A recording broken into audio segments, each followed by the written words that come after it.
నమస్తే అమ్మా. నమస్తే అమ్మా. చాలా లేట్‌గా కనెక్ట్ అయినా, హ్మ్. చాలా అవసరమైన టాపిక్ ఈరోజు నేను మీతో డిస్కస్ చేయాలనుకుంటున్నా. ఎప్పుడెప్పుడా అని వెయిట్ చేస్తున్నాను. మీరు అవైలబిలిటీలో లేరు కాబట్టి, అవునమ్మా. ఫైనల్‌గా ఈరోజు దొరికారు కాబట్టి. ఆ! ఈ మధ్య అమ్మాయిల డ్రెస్సింగ్ విషయంలో ఒక దుమారమే, అసలు ఒక యుద్ధమే జరుగుతుంది అని చెప్పొచ్చు. హ్మ్. కొంతమంది యాక్సెప్ట్ చేస్తున్నారు, కొంతమంది యాక్సెప్ట్ చేయట్లేదు. So, being a social being actually me statement ఏంటమ్మా? అమ్మా, దుమారం అంటే ఇప్పుడు మనిషి బట్టలు ఎందుకు కట్టుకుంటాడు చెప్పమ్మా?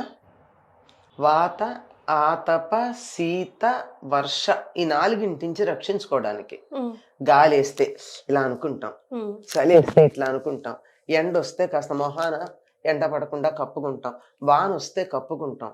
వస్త్రం అన్నది శరీరాన్ని కప్పుకోవడానికి. హ్మ్. అంటే దుప్పట్లాగా ముసుగు పెట్టేసి లోపల ఏమీ లేకుండా ఇలా పైనుంచి కిందకి ముసుగేసుకోమని కాదు. మరి. ఈ శరీరానికి ఇలా రక్షణ కల్పించేటటువంటి వస్త్రధారణని అందంగా ఉండేటట్టు, ఆకర్షణీయంగా ఉండేటట్టు, కళాత్మకంగా ఉండేటట్టు తీర్చిదిద్దుకున్నారు. ఎందుకంటే మనిషికి తెలివుంది, ఆలోచన ఉంది, కళాత్మక, సృజనాత్మక స్వభావం ఉంది గనక. అట్లా అనుకున్నప్పుడు చాలా బాగా అందంగా మీరు వస్త్రధారణ చేశారనుకో, హ్మ్. అబ్బా! ఎంత బాగా చేశారు అంటే అన్నారు. వాళ్ళ అంటారు. దృష్టిలో అదే అందం. అదే అలా అంటారు. అట్లాగే బాగా అన్నారు. అలాగే నాకు నీ వస్త్రధారణ నచ్చిందనుకో, "అమ్మా కీర్తి ఎంత బాగుందమ్మా" అంట. హ్మ్. ఒకవేళ నచ్చలేదనుకో, "ఏమిటమ్మా ఈ రంగు చీర కట్టుకున్నావు" అంట. హ్మ్. అంటే "నీ బాగుందమ్మా, ఈ రంగు బాగుందన్నప్పుడు ఎలా తీసుకున్నావో, ఈ రంగు కట్టుకున్నావేమిటమ్మా అన్నప్పుడు ఎందుకండి" అని అడుగుతాం. హ్మ్. అంటే "ఈ రంగు నీకు మ్యాచ్ కాలేదమ్మా, నీ సూట్ కాలేదు, నీ స్కిన్ టోన్‌కిది సెట్ అవ్వలేదు. సెట్ అవ్వలేదు. ఇంకో రంగు అయితే నువ్వు చాలా నీ స్కిన్ గ్లో అవుతుంది. ఈ రంగు వల్ల నీ స్కిన్ గ్లో అవ్వట్లేదు" అని చెప్తాను. అమ్మా! దానివల్ల నీకు అర్థమవుతుంది. ఎందుకని? నువ్వు నన్ను ఎందుకు అడిగావు ఎట్లా ఉందని? హ్మ్. అభిప్రాయం కోసం. హ్మ్. లేదా కొత్త చీర కట్టుకుని ఇలా కొంగి ఇలా తిప్పుకొని తిరుగుతూ ఉంటారు. అందరూ గమనించారా లేదా? హ్మ్. ఇవన్నీ ఎందుకంటే, ఒకటి మౌలికమైనటువంటి అవసరం వస్త్రధారణే అయినా, హ్మ్. ఒంటిని కప్పుకోవడం రక్షణ కోసమే అయినా, ఈ ఈ రక్షణగా ఉన్నటువంటిది 10 మందికి ఆకర్షణీయంగా ఉండేటట్టు కూడా మానవుడు ధరించటం జరుగుతోంది. ఇక్కడ నేను ఒక ఆడవాళ్ళ గురించి చెప్పట్లేదమ్మా. మగవాళ్ళైనా అంతే, ఆడవాళ్ళైనా అంతే. హుహు. మగవాళ్ళైనా గాని సరిగ్గా బట్టలు వేసుకోకుండా తిరిగితే ఛీ అంటామా? అనమా? అంటాం. ఖచ్చితం. అనాలి. హుహు. ఎవ్వరికైనా ఒకటేనమ్మా. హ్మ్. ఇప్పుడు ఈ ఒక్క విషయం ఎందుకొస్తోందంటే, ఆడవాళ్ళ గురించి ఒకడు వ్యాఖ్యానం చేశారు గనక అందరూ పట్టించుకుని బాధపడుతున్నారు గానీ, అలాగే అంతకుముందు ఒక ఆయన గురించి కూడా అలాగే వ్యాఖ్యానం చేశారు గదా! నేను న్యూడ్‌గా ఉంటాను అంటే. హ్మ్. చేశారా లేదా? చేశారు. మరిప్పుడు మగజాతంతా ఎదిరించిందా ఆయన్ని? హ్మ్. అంటే పాయింట్ ఎక్కడొస్తుందంటే, ఇంకా కూడా 20థ్ సెంచరీలో కూడా ఆడవాళ్ళు ఇలాగే కట్టుకోవాలి, ఇలాగే ఉండాలి, అలాగే ఉండాలని ఎందుకు చెప్తారు? మగవాళ్ళు మీరు వాళ్ళని చూడకండి, మీరు కరెక్ట్‌గా ఉండండి, మీరు సరిగ్గా ఇప్పుడు పెరగండి, నేనిందాక పెంచండి చెప్పిన అని పాయింట్ చెప్పండమ్మా. న్యూడ్‌గా పోజ్ ఇచ్చినప్పుడు ఆయన్ని కామెంట్ చేశారా లేదా? చేసాం. మగవాళ్ళు ఇలా ఉండకూడదని ఎవరన్నా ఒక మాట చెప్పారా? ప్రత్యేకంగా మగ అని ఏం చెప్పలేదే. నో. ఇక్కడ కూడా అంతే. ఎక్కడైనా అంతే. ఆడ, మగ సంబంధం కాదమ్మా. ఒక సభ్యత అని ఒక పదం ఉంది. హ్మ్. హ్మ్. హ్మ్.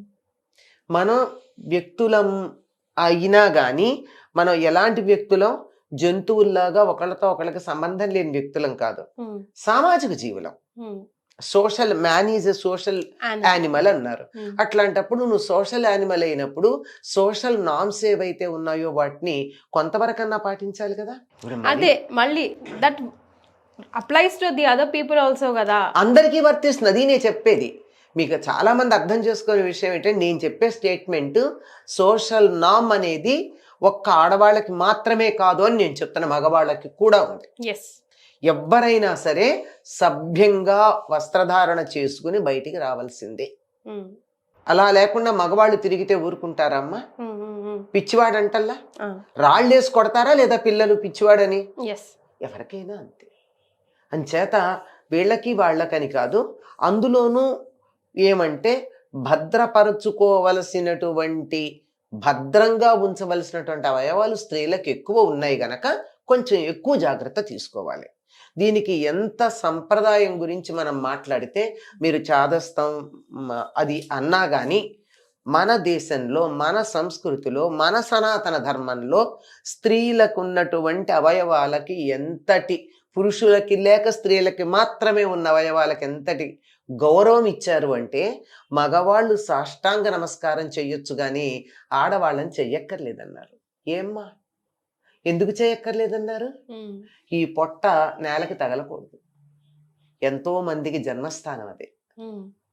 తర్వాత ఈ గుండెలు నేలకు తగలకూడదు, ఎంతో మందికి పోషక స్థానం అది. కనుక ఆ రెండింటికి గౌరవం ఇచ్చారు గనక అవి నేలకి తగలకూడదని దేవుడికి నమస్కారం చేసే చోట కూడా చెప్పినటువంటి సంస్కృతిలో దాన్ని ఒక పక్కన బాగుందని అనుకుంటూనే మరి దీన్ని మేము వీటిని కూడా వీధిన పడేసుకున్నట్టుగా ఉంటాము అంటే అది ఎవరికి వాళ్ళు ఆలోచించుకోవాలమ్మా. ఇంకోళ్ళ చేత చెప్పించుకోవడమే సిగ్గుచేటు. మరి తర్వాత నేను గమనించింది ఏమిటంటే ఈ దుమారంలో ఏ సందర్భంలో ఎవరి గురించి అన్నారో వారు కాక మరికొంతమంది ఎవరో ఈ సందర్భానికి చందని వాళ్ళు కొద్దిగా భుజాలు తడుకున్నట్టు కనపడింది. అనవసరమేమో ఇలాంటి విషయాల జోలికి వెళ్లకుండా ఉండడం మంచిది. ఏదో ఒక సందర్భంలో చెప్తారు, మనం ఇట్లా చెయ్యొద్దు అన్నాము, నేను జీవితాంతం చేయొద్దని చెప్పలేదు, ఆ సందర్భంలో వద్దని చెప్పాం. ఏదో ఒక సందర్భంలో ఒకళ్ళు అన్నటువంటి మాట పట్టుకుని అది సార్వజనికమైనటువంటిది అని చెప్పి అన్ని చోట్లకి అన్ని కాలాలకి అన్నింటికి వర్తింప చేయటం కన్నా దాన్ని అక్కడికి వదిలేయడం చాలా మంచిది. ఇలాంటివన్నీ కూడా ఉపేక్ష మాత్ర దండ్యులు అని కొంతమందిని గురించి అంటారు. అలాగే ఇటువంటి మాటలు కూడా ఉపేక్ష చేస్తే కాలగర్భంలో కలిసిపోతాయి. వాటిని గురించి పెద్దగా రచ్చ చేసి అది పెద్ద గొప్పదిగా చెయ్యక్కర్లా. అంటే యూత్ కి కన్ఫ్యూజన్, పిల్లలకి కన్ఫ్యూజన్, ఏది కరెక్ట్ ఇదా అదా? పిల్లలకి కన్ఫ్యూజన్ ఏమిటమ్మా? క్లారిటీ లేదా? ఇలా వేసుకుని తను బయటికి వెళ్ళడానికి ఇష్టపడుతుందా ఏ అమ్మాయి అన్న? ప్రేరేప చెందిన వాళ్ళు ఉన్నారు కదమ్మా, లేరు కదా? చెప్పండి. అంటే ఒకరిని చూసి ఒకరి ఈజీగా పిల్లలు ఇంకా యూనో లేదమ్మా. చాలా మంది పిల్లలు ఎక్కడో కొద్ది మంది తప్ప, ఇంకనే వాళ్ళు ఎలా అని నేను చెప్పలేను. ఆ పదం సరైన పదం వాడడానికి రాక ఆపేశాను నేను. చాలా మంది పిల్లల్ని ఇట్లా వేసుకుని వెళ్ళమంటే వెళ్ళరమ్మా. సో మనం ఏ కోవకి చెందిన వాళ్ళము మనమే. ఎవరిష్టం వాళ్ళదమ్మా. ఎవరిష్టం వాళ్ళదన్నప్పుడు ఎవరిష్టం వాళ్ళది అనడం కూడా రైట్ కాదు. నేను అనేది అది ఎవరిష్టం వాళ్ళది అన్నది నమ్మారనుకో, నువ్వు ఈ రకంగా వస్త్రధారణ చేసుకోవడం నీ ఇష్టం, ఓకే. నాకు ఇది నచ్చలేదు అని చెప్పడం నా ఇష్టం, యాక్సెప్ట్ ఇట్. నాకు ఇష్టం లేదా? నీకే నా ఇష్టాలు, నాకు ఇష్టం లేదా? మరి ఇది బాగుండలేదు, ఇది పద్ధతి కాదు అని నేను అన్నాను, అయినా నా ఇష్టం అంటే ఏం మాట్లాడాం. నువ్వెవరు నాకు చెప్పడానికి అన్నది తప్పొచ్చింది. నీకు ఒక రకమైనటువంటి వాదన చేయడానికి నీకు అధికారం ఉన్నప్పుడు అది మంచో చెడో చెప్పే అధికారం నాకెందుకు లేదు? నీకెంత స్వాతంత్ర్యం ఉందో ఈ దేశంలో నాకు అంతే స్వాతంత్ర్యం ఉంది. కరెక్ట్. ఒకళ్ళకే కాదు కదా.